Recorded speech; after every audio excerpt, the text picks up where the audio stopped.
अस्सलामुअलैकुम, मैं हूं इरफान बशीर। खुशामदीद कहूंगा यूट्यूब चैनल के ऊपर।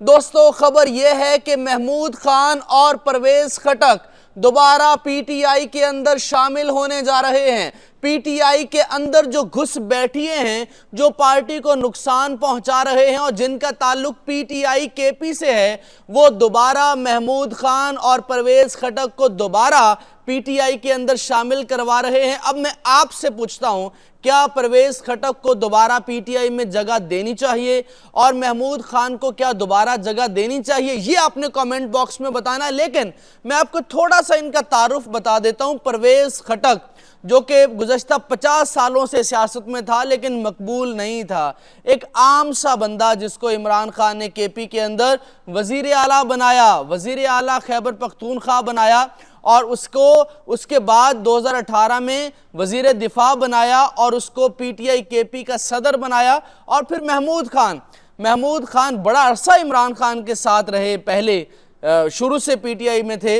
लेकिन इमरान खान ने जनाब जब मुश्किल वक्त आया तो महमूद खान परवेज खटक के साथ मिल गए। इन्होंने कहा हम पार्टी बनाते हैं और एक ऐसी पार्टी बनाते हैं जो पूरे केपी के अंदर जनाब हुकूमत बनाएगी। इनको दावे किए गए, वादे किए गए, जनाब पीटीआई तो ख़त्म है, आप आ जाएं हुकूमत में, हम आपको वज़ीर आला बनाएंगे।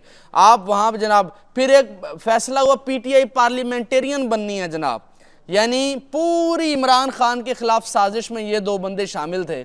और फिर परवेज खटक ने कहा मैं पीटीआई तोड़ूंगा, पीटीआई का तोड़ मैं हूं और पीटीआई का सफाया करूंगा केपी के अंदर। और उसने कहा कि जिस दिन केपी के अंदर एक बंदा भी इमरान खान का नाम लेवा रह गया तो मैं समझूंगा ये मेरी शिकस्त है और मैं वो बंदा हूंगा जो पूरी पीटीआई को केपी के अंदर जीरो करूंगा और कोई एक बंदा भी इमरान खान का चाहने वाला नहीं होगा। ये महमूद खान और परवेज खटक का दावा था और ये वो तस्वीर है।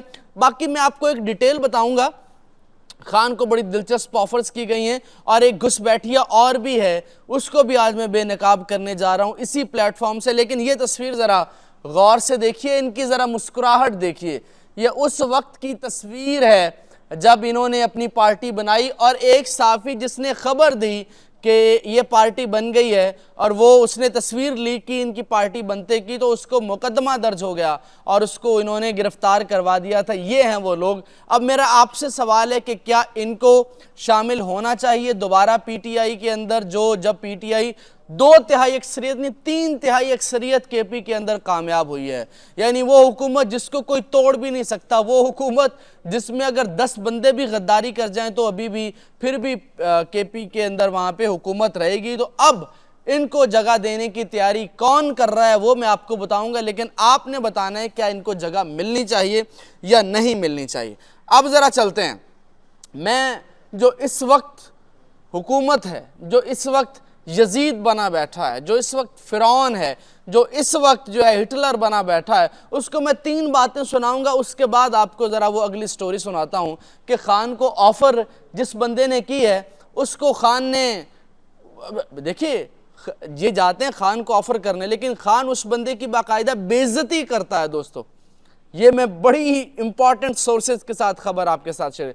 खान उसकी बाकायदा बेइज्जती करता है, उसको जलील करके भेजता है वहां से जो बंदा ऑफर लेके जाता है। लेकिन इस दफ़ा खान ने मुख्तलिफ क्या किया वो ज़रा मैं आपको बताता हूँ। लेकिन मैं अब एक बात दोहराया करूँगा वीडियो के एंड के ऊपर कि फिरौन जो जिसका दरियाए नील में डूबने का कोई प्रोग्राम नहीं था, जिसका प्रोग्राम था कि वो ताहयात करेगा बादशाहत हुकूमत, मगर वो डूब गया क्योंकि अल्लाह ताला जालिम को मुतय्यन वक्त से ज़्यादा जगह या वक्त नहीं देता। और फिर शुद्दाद जो अगले सैकड़ों साल अपनी जन्नत, अपनी बनाई हुई जन्नत में अयाशी करना चाहता था मगर दरवाजे पर पहुंच के मर गया। नमरूद की प्लानिंग तो कई साल, सदियां और कई हुकूमत करने की थी मगर एक मच्छर ने मार डाला। और हिटलर ने भी इसी तरह के बड़े प्रोग्राम बना रखे थे मगर ऐसे हालात पलटे कि खुदकुशी पर मजबूर हो गया। और इसी तरह यजीद ने हज़रत इमाम हुसैन रज़ी अल्लाह तआला अन्हु को शहीद करके लंबा अरसा, लंबी सदियां हुकूमत करने का प्रोग्राम बनाया था मगर 3 साल बाद ही अल्लाह ताला ने उसकी टांग के ऊपर ऐसा जहरीला ज़ख्म दिया कि वो उसकी ताब ना लाते हुए जहन्नुम वासिल हो गया। अब दोस्तों हुआ क्या है? हुआ ये है कि जनाब अलीमा खान ने एक और बड़ा इंकशाफ कर दिया है। अलीमा खान ने एक तो पैगाम दे दिया है, सीधा सीधा इस्टेब्लिशमेंट को पैगाम है। ये देखिए, ये बड़ा हौसला चाहिए होता है जब आप वेव के ख़िलाफ़ जा रहे होते हैं, जब आप एक पूरी स्टेट के ख़िलाफ़ जा रहे होते हैं, जब आप हुकूमत के भी ख़िलाफ़ होते हैं, स्टेट के भी। एक बड़ी जुर्रत चाहिए होती है, बड़ी इस्तकामत चाहिए होती है, बड़ी जिद्दोजहद चाहिए होती है। लेकिन अलीमा खान ने वो सारा भांडा जो है वो बीच चौराहे फोड़ दिया है। अलीमा खान ने 3 बातें वाज़ेह की हैं। उसने कहा नंबर 1 कोई डील नहीं होगी।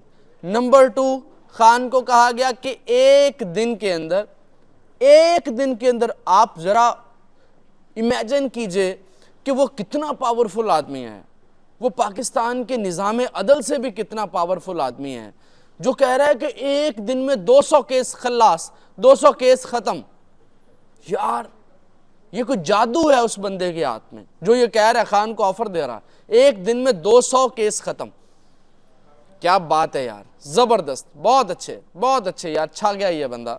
इस बंदे की ऑफ़र जो है ये अवेल करनी चाहिए या नहीं करनी चाहिए, ये आपने कमेंट बॉक्स में बताना है। वीडियो को लाइक दोस्तों लाजमी किया कीजिए, चैनल को सब्सक्राइब लाजमी किया कीजिए। और दूसरी ऑफ़र खान साहब को ये दी गई कि जनाब आप बनी गाला बैठ जाइए, वहाँ पे सुकून से अपनी केपी की हुकूमत को चलाइए, आपको कोई डिस्टर्ब नहीं करेगा, आपकी हुकूमत बेहतरीन तरीके से चलेगी और आप बेहतरीन तरीके से अपना निज़ाम हुकूमत का चलाइए। केपी आपके लिए बड़ा।